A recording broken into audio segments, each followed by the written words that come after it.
I think we all got a little too caught up in the hype. The Los Angeles Lakers looked like a different team toward the end of the regular season, making a strong push, playing with energy, and giving fans hope that maybe, just maybe, this was the year they'd put it all together. With LeBron James still going strong and the blockbuster trade that brought Luka Doncic to LA, expectations skyrocketed. People were already talking about championship contention. But then, it all came crashing down.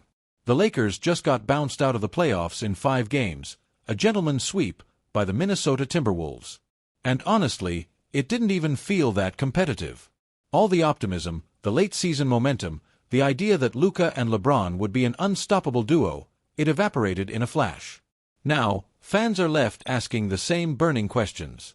What happened? Why did this team fall apart when it mattered most? And how did they go from dark horse contenders to an early-round embarrassment? Let's get one thing clear. The regular season fooled a lot of us. The Lakers were clicking. Their offense was flowing, the Luka-LeBron pairing looked promising, and they were finding ways to win. But all of that disappeared once the playoffs started. And while playoff basketball is always a different beast, nobody expected the Lakers to look this disjointed, this tired, this flat. It's not like they lost in a dramatic Game 7. No. The Timberwolves made them look outmatched from start to finish. And that's where the frustration comes in. Because this team had names: Luka, LeBron, Austin Reeves, Rui Hachimura. On paper, that's a lineup that should compete. But games aren't played on paper. So now we're left to dig deeper. Is it a coaching issue? Was it the roster construction? Was Luka really the right fit? Did LeBron run out of gas? Was the team simply too shallow to survive in the playoffs? There are a lot of angles to this collapse, and in the next sections, we're going to break it all down, piece by piece. But before we dive in, if you're a Lakers fan, or just an NBA junkie who loves this kind of analysis, make sure you're subscribed to the channel, hit that like button, and turn on notifications. Because this wasn't just a disappointing loss. This was a collapse. And it needs to be explained. Let's talk about one of the biggest reasons the Lakers fell apart in this series: J.J. Redick's coaching decisions, or better yet, the lack of them. Look, when Redick was hired, people were intrigued. A high IQ former player, charismatic, analytical, and someone who had a fresh, modern approach to the game. He was supposed to bring structure, energy, and smart adjustments to a veteran team loaded with potential. But once the playoffs began, all of that hype got slapped in the face by cold, hard reality. The biggest red flag? His rotations, or his refusal to adjust them. Let's take Game 4 as an example. J.J. Redick literally played the same 5 guys for the entire second half. No substitutions. No changes. Just burned-out bodies dragging themselves up and down the court while Minnesota ran circles around them. And this wasn't just an accidental slip-up. He defended it afterward. When a reporter questioned his lack of substitutions, J.J. got defensive and said, "You think I don't talk to my assistants about subs every time out?"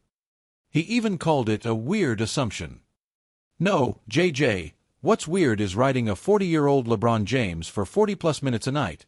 Acting like this is still 2013. What's weird is having zero trust in your bench when your starters are visibly exhausted.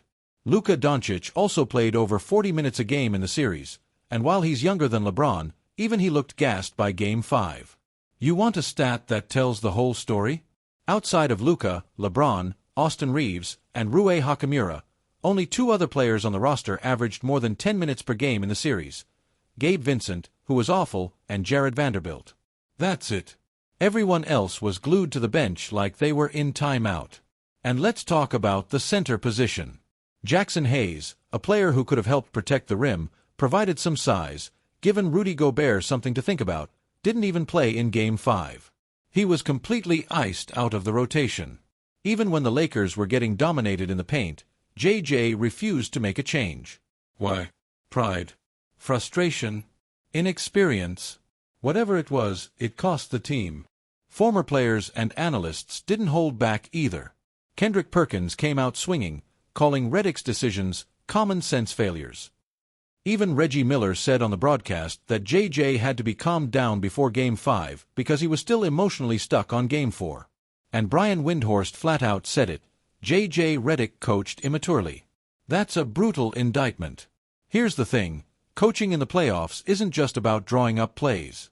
It's about adjustments, managing egos, reading matchups, and responding to the chaos of the game in real time. That's where JJ failed. He coached like someone with something to prove instead of someone trying to win. His emotions got the best of him. And that stubbornness bled into his game plans, or lack thereof. At the end of the day, Redick's refusal to expand his rotation, his over-reliance on a small ball lineup, and his inability to adapt to what Minnesota was throwing at them were major reasons the Lakers got exposed. And here's the worst part, Lakers fans are used to this. They've seen coaches come and go who refuse to adjust mid-game. And it seems like history is repeating itself. So now the question is, can Redick learn from this? Or was this just the beginning of another coaching experiment gone wrong? Coming up next, we'll shift from the bench to the floor, and break down exactly why the Lakers' roster construction failed them, and why the Luka trade may not have been the win-now move everyone thought it was. Let's shift the spotlight from coaching to the front office, because as much as J.J. Redick's rotations hurt the Lakers, the real foundation of this collapse was built months ago, the moment they pulled off the Anthony Davis for Luka Doncic trade. On paper, trading a big man for a generational offensive guard sounds like a slam dunk. Luka is younger, offensively brilliant, and a franchise player to build around post-LeBron. But in reality, this was not a win-now move. It was a gamble, one that cost the Lakers defensive identity, size, and balance. Let's be real. Anthony Davis was the Lakers' defensive anchor. Losing him meant the team had no elite rim protector, no interior presence, and no plan B when the paint collapsed. You can't replace that kind of defense overnight. And they didn't. Their new front court rotation? Jackson Hayes, Christian Koloko, Maxi Kleber, and Trey Jison. Respectfully, that's not a championship front line. In fact, it's barely a playoff-caliber one. And Redick didn't even trust those guys enough to play them. The result? Luka Doncic and LeBron James, two high-usage stars, were left to carry the load on both ends. And it failed miserably. Let's not forget, Luka is a defensive liability. That's not even an opinion, it's been a league-wide fact for years. The Timberwolves saw that, targeted him, and exploited it to perfection. They ran plays over and over where Luka was stuck guarding guys like Jaden McDaniels, who's usually a role player, by the way, and suddenly McDaniels is out here dropping 30 points in a playoff game just because Luka couldn't stay in front of him. And what made it worse? The Lakers couldn't hide him. There was no defensive big to clean up the mess behind him. No AD. No Dwight. No JaVale. Just Luka, spinning in circles, looking like a traffic cone while the Wolves attacked him possession after possession. Even LeBron, who gave his all in the middle of the series, looked gassed by Game 5. And can you blame him? He's 40 years old, playing 40 minutes a night, chasing younger guys in transition, and trying to hold the team together while his teammates fall apart. Austin Reeves. Terrible series. Rui Hachimura. Solid effort, but not a game-changer. Gabe Vincent. A ghost. And outside of those 4 or 5 guys, no one showed up. The bench averaged 7.4 points per game through the first 4 games. For comparison, Minnesota's 6th man, Naz Reid, averaged nearly double that by himself. That's not just bad, it's pathetic. You can't expect to win a playoff series, let alone compete for a title, with production like that. And we haven't even touched on the failed trade for Mark Williams. Rob Pelinka tried to salvage the frontcourt by dealing for a true center, but the trade fell through because of a failed physical. After that, the only move they made was signing Alex Len, who might as well have been invisible all season. All of this ties back to one undeniable truth. This roster wasn't built to win now. It was built for some weird middle ground, trying to compete and rebuild at the same time. That doesn't work in today's NBA. Especially when LeBron James is at the tail end of his career and doesn't have time to waste. To put it bluntly, the Lakers tried to skip steps. They wanted the Luka, LeBron era to deliver results immediately, without the foundation to support it. And when the playoffs came around, the cracks in that foundation exploded. You could argue the trade for Luka was about the future. Fine. But in that case, don't expect playoff success right away. Don't pretend this was a championship or bust team. Because the truth is, without depth, without size, and without defense, This team was never built to go far. Let's be honest, even after all the roster issues, J.J. Redick's poor coaching decisions, and the defensive disasters, the series might have looked a little different if the officiating hadn't been such a joke. Game 4, closing moments. The Lakers are trying to mount a comeback. Luka drives, Jaden McDaniels clearly trips him, no call. The NBA even admitted afterward that it should have been a foul. That one play literally cost the Lakers the game. And it doesn't stop there. The league suddenly pulls out a never-before-seen camera angle to justify a controversial call in favor of the Timberwolves. Are you kidding me? This is the playoffs. Every possession matters.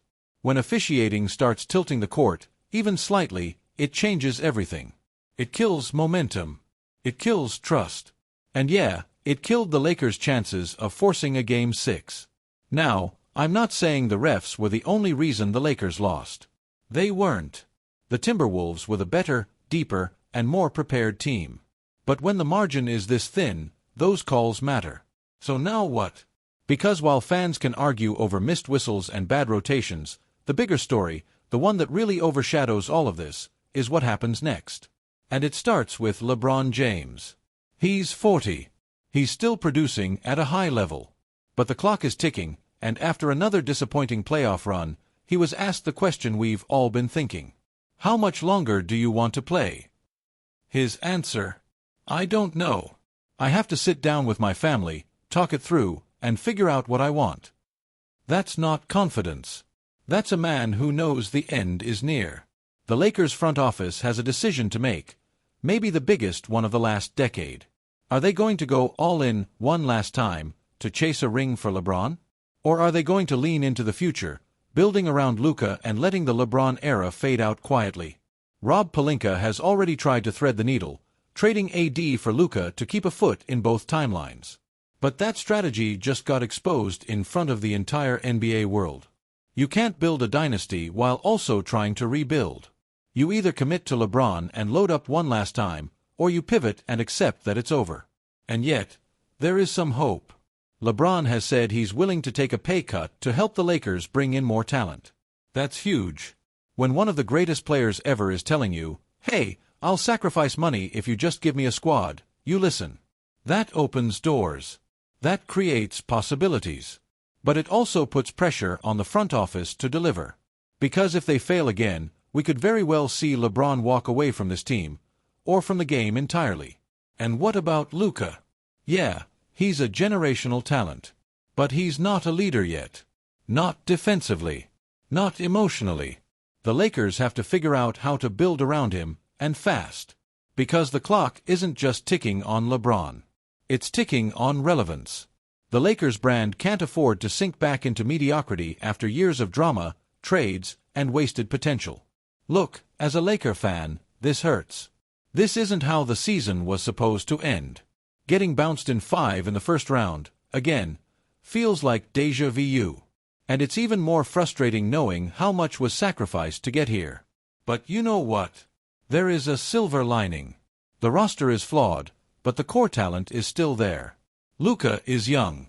LeBron still has gas in the tank. And if the right pieces are added, especially in the front court, this team can contend. The window isn't closed, yet. It's just narrow. So now I want to hear from you. Who do you blame most for this collapse? J.J. Redick and his inexperience? Luka's defensive issues? Rob Pelinka's poor roster decisions? Or do you think the refs really played a bigger role than people are admitting? Let me know in the comments.